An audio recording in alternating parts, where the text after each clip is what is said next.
بسم الله الرحمن الرحيم الحمد لله رب العالمين والصلاة والسلام على أشرف الأنبياء والمرسلين وعلى آله وأصحابه أجمعين أما بعد باب زكاة العروض العروض جمع عرض هو كل مال سوى النقدين وسمي بذلك لأنه لا يستقر أي يعرض ثم يزول یعنی عروض یہ جمع ہے عرض کی، اور اس کا اطلاق لغت میں نقدین کے علاوہ ہر مال پر ہوتا ہے، اور اس کو عروض اسی لیے کہا جاتا ہے کیونکہ وہ ٹھہرنے والی چیز ہے ہی نہیں، بدلتے رہتا ہے، آیا اور گیا، اسی وجہ سے اس کو عروض کہتے ہیں۔ تو العروض جمع عرض یعنی باسکان الراء عرض، اور عرض بفتح الراء، اگر بفتح الراء پڑھیں گے، عرض پڑھیں گے تو اس کا معنی ہوگا متاع الدنیا، تريدون عرض الدنیا، جیسے قرآن مجید میں کہا تريدون عرض الدنیا واللہ يريد الآخرہ۔ اور اس کی تعریف ابن قدامہ نے یہ کی ہے، یعنی اصطلاحی تعریف بأنہ غیر الاثمان، غیر النقود، نقود کے علاوہ پر اس کا اطلاق ہوتا ہے۔ یعنی عروض تجارہ جس کو ہم لوگ کہتے ہیں اردو میں، عروض تجارہ یا عرض کہیے یا جمع عروض کہیے، یعنی نقود کے علاوہ یا اسمان کے علاوہ پر اس کا ہوتا ہے، چاہے اس کا تعلق ملابس سے ہو، مراکب سے ہو، یا جس سے بھی ہو، یہ سب عروض کہلائیں گے۔ یعنی یہ تعریف کی ہے ابن قدامہ نے، یہ تعریف کی ہے بأنہ غیر الاسمان، یعنی اسمان کے علاوہ، ثمن کے علاوہ جو بھی ہے، یہ کیا ہے، تعریف انہوں نے کی ہے، یعنی عروض التجارہ کی تعریف انہوں نے کی ہے، عروض کہیے یا عروض التجارہ کہیے، یعنی یہ تعریف کی ہے۔ تو کہتے ہیں کہ یہ تعریف تھوڑی سی صحیح نہیں ہے، بلکہ دوسری تعریف جو کی گئی ہے عروض التجارہ کی وہ زیادہ بہتر ہے۔ وہ کیا تعریف ہے؟ تو کہنا ہے کہ ہوا ما یعد للبیع والشراء بقصد الربح، یہ تعریف تھوڑی صحیح ہے۔ یعنی ابن قدامہ کی جو تعریف وہ کرتے ہیں کہ ثمن کے علاوہ سب عروض التجارہ ہیں، انہوں نے ربح کا اضافہ نہیں کیا، بقصد الربح کا اضافہ نہیں، عام ہے، تو کہتے ہیں کہ وہ صحیح نہیں ہے، ان کی تعریف یہ صحیح نہیں ہے، بلکہ جو ادق تعریف ہے، صحیح تعریف ہے، وہ یہ ہے کہ بقصد الربح، یعنی فائدے کے لیے اگر بیع اور شراء کرتا ہے تو اس کو کہا جائے گا کہ عروض التجارہ۔ ورنہ مثال کے طور پر کسی کا گھر ہے، کسی کا سیارہ ہے، اگر وہ صرف بیچنے کے لیے رکھا ہے، بیچنا چاہ رہا ہے، وہ نفع نہیں چاہ رہا ہے، تو کیا اگر اس کا گھر 3 سال تک نہ بکے، اس کی گاڑی 3 سال تک نہیں بکے، تو کیا زکوٰۃ دیں گے کیا؟ تو کہیں تو ابن قدامہ کی تعریف صحیح نہیں ہے، یہ اضافے کے ساتھ کہ بقصد الربح ما يعد للبیع والشراء بقصد الربح، یہ تعریف صحیح ہے۔ ورنہ آپ اپنے گھر بیچنے کی کوشش تو کر رہے ہیں، 2 سال تک کوئی نہیں لے رہا ہے، 3 سال تک کوئی نہیں رہا ہے، کوئی خرید ہی نہیں رہا ہے، تو کہیں گے کہ بھائی اس کے اوپر تو سال گزر گیا، ہولان ہول بھی ہو گیا، گھر کا زکوٰۃ دیجیے، کیا زکوٰۃ دیں گے کیا اس میں؟ نہیں، زکوٰۃ یہ اپنی ذاتی غرض کے لیے بیچ رہے ہیں، ربح کے لیے نہیں بیچ رہے ہیں، وہ اس میں زکوٰۃ نہیں ہے۔ تو وہی کہہ رہے ہیں کہ یہ ابن قدامہ کی تعریف صحیح نہیں ہے، دوسری تعریف کیا ہے وہ زیادہ صحیح ہے۔ تو رہی بات تعریف کے بعد عروض التجارہ کا حکم، تو عروض التجارہ کا حکم تمام علماء کرام کا اتفاق ہے کہ جو بھی عروض التجارہ ہے اس میں زکوٰۃ واجب ہوگا، زکوٰۃ دینا ہوگا، سوائے داؤد الظاہریہ کے، داؤد الظاہری اور جو ان کے موافق لوگ ہیں ان لوگوں کے، اور متاخرین میں یا معاصرین میں اگر کہیں گے تو شیخ البانی بھی قائل نہیں ہے عروض تجارہ کے، شیخ البانی بھی قائل نہیں ہے، وہ بھی کہتے ہیں کہ عروض تجارہ کے اندر کیا ہے، زکوٰۃ واجب نہیں ہوگا۔ تو کہتے ہیں کہ یہ شاذ ضعیف قول ہے، یعنی اس کی طرف لوٹنے کی کوئی ضرورت بھی نہیں ہے، ضعیف قول ہے، ان قول کی طرف لوٹنے کی ضرورت نہیں ہے کہ متاخرین نے داؤد الظاہری اور ان کے موافق لوگ ہوئے، اور متاخرین کہیے کہ علامہ البانی کا ہے عروض التجارہ میں زکوٰۃ کے قائل نہیں ہیں، اور اس کے وجوب کے لیے وہی ساری دلیلیں ہیں جو کہ زکوٰۃ کے وجوب کے لیے ہے۔ قرآن مجید نے خود من اموالہم صدقۃ تطہرہم، اسی طریقے سے نبی کریم صلی اللہ علیہ وسلم نے کہا، کان نبی صلی اللہ علیہ وسلم یأمرنا ان نخرج الزکاۃ مما نعدہ للبیع، یعنی یہ خاص حدیث ہے، باقی عموم جو ہے نا وہی ساری احادیث، وہی سارے قرآن کی آیات جو زکوٰۃ کے لیے دلیل ہے، اس کے لیے بھی دلیل ہے، لیکن یہ خاص حدیث کہ یأمرنا ان نخرج الزکاۃ مما نعدہ للبیع، یعنی جس کو ہم نے بیع کے لیے رکھا ہوا ہے اس میں سے ہم زکوٰۃ نکالیں گے، نبی کریم صلی اللہ علیہ وسلم نے ہمیں حکم دیا ہے۔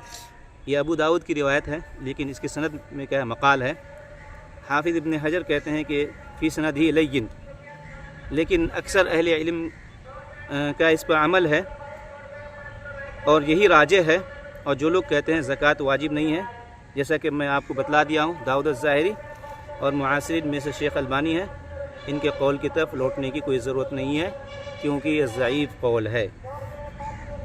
اس لیے کہ اگر ان کے قول کو مان لیا جائے تو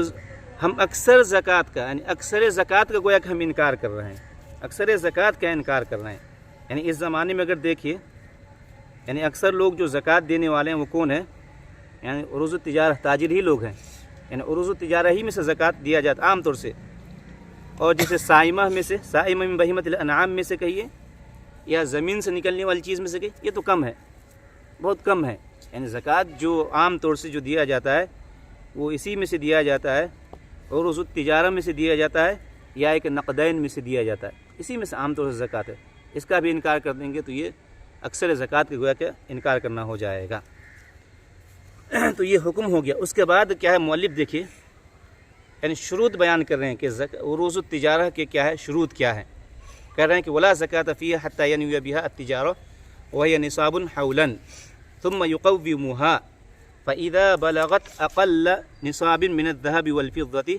اخرج الزکاۃ من قیمتها، یعنی شروط بیان کر رہے ہیں کہ عروض التجارہ کے شروط کیا کیا ہیں۔ تو سب سے پہلی شرط میں یہاں پر بیان کر رہا ہوں کہ ان تبلغ نصابا، نصاب کو پہنچنا۔ تو بھئی نصاب کیا ہے؟ تو نصاب آپ کو اس سے پہلے بتلا دیا گیا ہے، اور نصاب میں کن چیز کا خیال رکھیں گے؟ تو نصاب میں دیکھیں گے ایک سونا ہے اور ایک چاندی ہے، لیکن ہمیں خیال رکھنا ہے مسکینوں کا، کہ سونا اور چاندی میں سے کس کے نصاب کو لیں گے تو زیادہ فائدہ ہوگا۔ فائدہ کیا ہوگا؟ تو لا محالہ وہ چاندی نکلے گا، یعنی چاندی کے نصاب کو دیکھیں گے۔ یعنی چاندی کا نصاب کتنا ہے؟ 595 گرام، یعنی اس کو سامنے رکھ کر دیکھیں گے کہ عروض التجارہ آپ کا 595 گرام کے برابر ہو رہا ہے کہ نہیں۔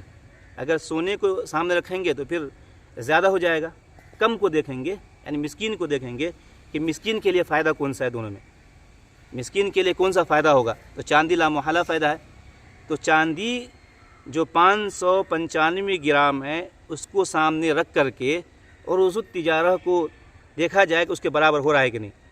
اگر اس کے برابر ہو گیا تو کہیں گے زکوٰۃ واجب ہو گیا، اور زکوٰۃ اس میں سے ادا کیجیے، 2.5% زکوٰۃ آپ کو ادا کرنا ہوگا، 2.5% اس میں سے ادا کرنا ہوگا۔ تو جو بھی چیزیں تجارت کے لیے رکھا ہے اسی میں زکوٰۃ ہے۔ اب رہی بات دیکھیں، کچھ چیزیں ہوتی جیسے آدمی یہ کرتا ہے، کیا کرتا ہے، دکان کو کیا ہے سجاتا ہے، اور اسی میں کچھ ثلاجہ فریج وغیرہ رکھتا ہے اس میں سامان رکھنے کے لیے، ٹھنڈا وغیرہ رکھنے کے لیے مثال کے طور پر۔ اسی طریقے سے کیا ہے، اس میں ریکیں وغیرہ رکھی جاتی ہیں۔ تو جب آپ اندازہ کیجئے گا تو کیا ریک اور ثلاجہ کا بھی اندازہ کیجئے گا؟ کہتے نہیں، سامان کا اندازہ کیجئے گا، نہیں کہ لائٹنگ جو کیے ہیں یوں کیے ہیں جتنا لگا ان سب چیزوں کا نہیں. ہاں فریج رکھیں اس میں سامان رکھنے کے لیے. اسی طریقے سے آپ اس میں الماری وغیرہ آپ نے رکھا ہوا ہے تاکہ اس میں سامان رکھا جائے تاکہ لوگ کیا وہاں دیکھ سکے. تو آپ اندازہ کس کا کیجیے گا, یعنی جو سامان بائی کے لیے اسی کا, نہ کہ سب سامان کا. دکان میں گھس جانے کے بعد جتنے سامان اس کے اندر فریج ہے ان سب کا یہ نہیں کیجیے گا, بلکہ انہی چیزوں کا اندازہ کیا جائے گا جس کو کہ بائی کے لیے رکھا گیا ہے, اور اندازہ کر کے پھر 2.5% اس کا دیا جائے گا. اور مثال کے طور پر کوئی دکان جس میں سامان ہو یا مطعم وغیرہ ہو, یا کچھ جگہ ہوتی ہے جیسے آپ آئے کام کر کے دے دیا آپ کو, ورشہ وغیرہ جیسے گاڑی ٹھیک کرانے کے لیے آئے آپ کو گاڑی ٹھیک کر دیا, تو کیا اس کے رینچ وغیرہ میں بھی زکوٰۃ آپ اس کا بھی اندازہ کر کے زکوٰۃ نکالیے گا کیا؟ تو وغیرہ کہ نہیں اس میں زکوٰۃ نہیں ہے. کہتے ہیں لیس فیہا زکوٰۃ الا فی ریعھا, یعنی ناتجۃ, جو بڑھنے والی چیز ہے, جو بڑھنے والی اس میں زکوٰۃ, اس کے رینج میں, اس کے سامان اس کی ضروریات کا سامان ہے ان سب چیزوں میں نہیں. ہاں جو فی ریعھا کے الفاظ آتے ہیں وہ بھی کب, یعنی بڑھنے والی چیز ہو جو بڑھتی ہو, وہ بھی حولان حول ہو جائے تب, حولان حول ہوگا تبھی زکوٰۃ اس میں واجب ہوگا. اسی لیے کہتے ہیں کہ لا تأخذ علی اصحاب الحرف والمحن, یعنی جو فن میں جو ماہر ہوتے ہیں, جیسے کوئی فن جانتا ہے ٹھیک کرنے کا فن, گاڑیوں کو ٹھیک کرتا ہے, مستری ہے, تو اس سے زکوٰۃ نہیں لیا جاتا, ان سے زکوٰۃ نہیں لیا جائے گا, الا یہ کہ اس سے جو فائدہ ہوا ہے, پیسہ اس کو ملا ہے, یعنی پیسہ کمایا ہے, اور وہ پیسہ 1 سال اس کے پاس جمع رہے, 1 سال, یعنی اس سے جو فائدہ ہوا ہے, 1 لاکھ روپے کمایا, 10 لاکھ روپے کمایا, 1 سال اس کے پاس ٹھہر جائے وہ پیسہ, تو پھر اس میں زکوٰۃ واجب ہو جائے گا, ورنہ اس میں زکوٰۃ واجب نہیں ہوگا. اور اسی طریقے سے ایک شرط یہ بھی ہے, کیا دکان میں جتنا سامان ہے سب سامان پہ 1 سال گزرنا ہے کیا؟ کہ ہر سامان پر 1 سال گزرنا یہ ضروری نہیں ہے کہ ہر سامان پر 1 سال گزرے, یہ ضروری, یہ شرط نہیں ہے. اگر یہ شرط مان لیں گے تب تو گویا کہ عروض التجارہ ہی کو ہم معطل کر دیں گے, عروض التجارہ ہی کو معطل کر دیں گے. یعنی کون سا سامان ہوتا ہے بھائی جو 1 سال تک نہ بکے, بربادی ہو جائے, خرابی ہو جائے گا, خراب ہو جائے گا. اور تجارت کا دار و مدار ہی ہے تقلیب اور استبدال پر. تجارت کا دار و مدار بیچتے رہیے, دوسرا خریدتے رہیے, بیچتے رہیے, خریدتے رہیے. تو اس میں کیسے اعتبار کریں گے؟ تو اعتبار ہوگا جس دن سے آپ نے شروعات کی ہے تجارت کی,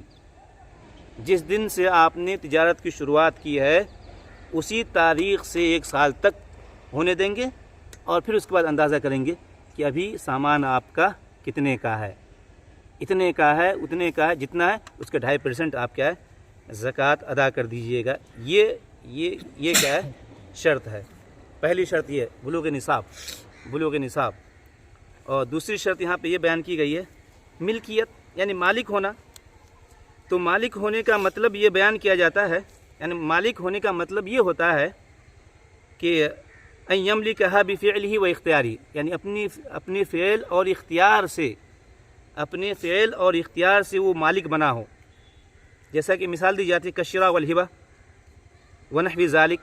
یعنی شراء ہے, ہبہ ہے, اپنے فعل سے وہ یعنی مالک بنتا ہے. اور مثال کے طور پر اگر وہ مالک بنا ہے, وارث بنا ہے, وارث کے ذریعے سے وارث بنا ہے, وہ مالک بنا ہے کیسے؟ ارث کے ذریعے سے وارث بنا ہے, تو کہہ رہے ہیں کہ اس میں زکوٰۃ واجب نہیں ہوگا. مثال کے طور پر اس کا باپ اگر ہر سال زکوٰۃ ادا کرتا تھا, اس سال بھی رمضان کے آنے سے رمضان میں ادا کر رہا تھا, رمضان کے آنے سے پہلے وہ انتقال کر گیا, کہ بیٹا زکوٰۃ ادا کرے گا کہ باپ کے اس میں سے عروض التجارہ میں سے؟ کہ نہیں, بیٹا زکوٰۃ ادا نہیں کرے گا. اگر بیٹا اسی تجارت کو آگے بڑھاتا ہے تو پھر یہ اگلے سال ادا کرے گا. اگر اسی تجارت کو آگے بڑھاتا ہے تو, اگر اسی تجارت کو آگے لے جاتا ہے تو وہ اگلے سال وہ زکوٰۃ ادا کرے گا. یا اگر بٹوارہ ہو جائے تو پھر زکوٰۃ ہی نہیں ہے, تو وہی کہتے ہیں کہ ملک تام ہے, ملک تام ہونا چاہیے. اور تیسری شرط جو بیان کی جاتی ہے بنیت التجارہ, کہ وہ تجارت کی نیت کرے. اگر وہ تجارت کی نیت سے خریدتا ہے بیچتا ہے تب جا کر کے اس میں زکوٰۃ واجب ہوگا. اور اگر وہ ٹھہرنے کے لیے استعمال کرتا ہے اپنے رہنے کے لیے، اپنے استعمال کے لیے، جیسا کہ اصطلاح میں کہا جاتا ہے القنیہ، القنیہ،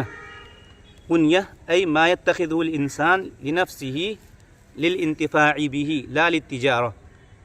ما یتخذہ الانسان لنفسہ للانتفاع به لا للتجارہ، یعنی جس کو بھی خریدتا ہو، فروخت کرتا ہو یا خریدتا ہو، یعنی اپنے فائدے کے لیے، تجارت کے لیے نہیں، تو اس کے اندر زکوٰۃ واجب نہیں ہوگا۔ تو اسی لیے تیسری شرط یہ لگائی گئی ہے کہ وہ تجارت کا نیت رکھتا ہو، تجارت کے غرض سے وہ خرید فروخت کرتا ہو۔ تو وہی کہہ رہے ہیں کہ یہ 3 شروط یہاں پہ بیان کیے گئے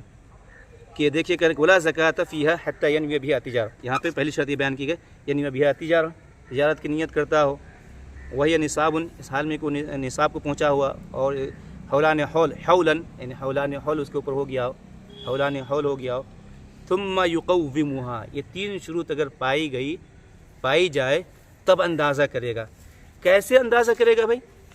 تو کہتے ہیں کہ اگر وہ خود تجربہ کار ہے تو سال کے آخر میں اندازہ کرے گا، سال کے آخر میں اندازہ کے سال ہونے کے بعد اگر وہ خود تجربہ کار ہے تو سال کے آخر میں اندازہ کرے گا، اور اگر وہ تجربہ کار نہیں ہے تو کسی تجربہ کار انسان کو کیا ہے بلایا جائے گا، اور اس کا تجربہ یعنی اندازہ کرے گا کہ کتنے کا مال ہے نہیں ہے، اور اندازہ کے ذریعے جتنے کا ہوگا اس کا 2.5% کیا نکالا جائے گا۔ اور کبھی کبھی ایسا ہوتا ہے کہ جب خریدتے وقت کیا ہے کم کا ہوتا ہے، جب اندازہ کیا جائے تو بڑھ گیا ہوتا ہے، یعنی آپ نے زمین خریدی 1.5 لاکھ کی، جب بیچنے گئے تو 2 لاکھ کی، تو کس چیز کا اعتبار ہوگا؟ اعتبار کس چیز سے کریں گے؟ تو کہتے ہیں کہ فالعبرہ اذن بقیمتھا عند آخر الحول، یعنی جس وقت آپ اندازہ کر رہے ہوں گے نا، جس وقت آپ اندازہ کر رہے ہوں گے اسی وقت کا اعتبار کیا جائے گا، جتنے کا ہوگا اتنے ہی میں سے آپ کو کیا ہے یعنی 2.5% ادا کرنا ہوگا۔ تو وہی اندازہ کریں گے فَإِذَا بَلَغَتْ أَقَلَّ نِصَابٍ مِنَ الذَّهَبِ وَالْفِضَّةِ أَخْرَجَتْ زَكَاةً مِنْ قِيمَتِهَا، ہاں تو وہی کریں کہ اگر وہ یعنی اقل نصاب من الذهب، یعنی ذهب اور فضہ میں سے کم جس کا نصاب ہوگا، کم جو ہوگا اس کا اعتبار کر کے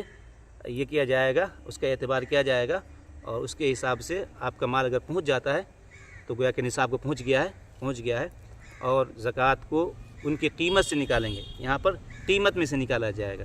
یہاں پر زکوٰۃ کو آپ کیا ہے قیمت سے نکالیں گے، یعنی جس کا کم ہوگا، یعنی فضہ ہی کا عام طور سے کم ہوگا، کم میں نصاب، اور یہ فقراء کو دیکھتے ہوئے، فقراء کے حق میں یہ زیادہ مفید ہے، اس کو دیکھتے ہوئے یعنی وہ نصاب فضہ کو بنائیں گے، اس کے برابر اگر ہو گیا عرض التجارہ تو اس میں اس کی قیمت میں سے 2.5% زکوٰۃ ادا کیا جائے گا۔ اسی پر آج کے درس کو ختم کرتے ہیں۔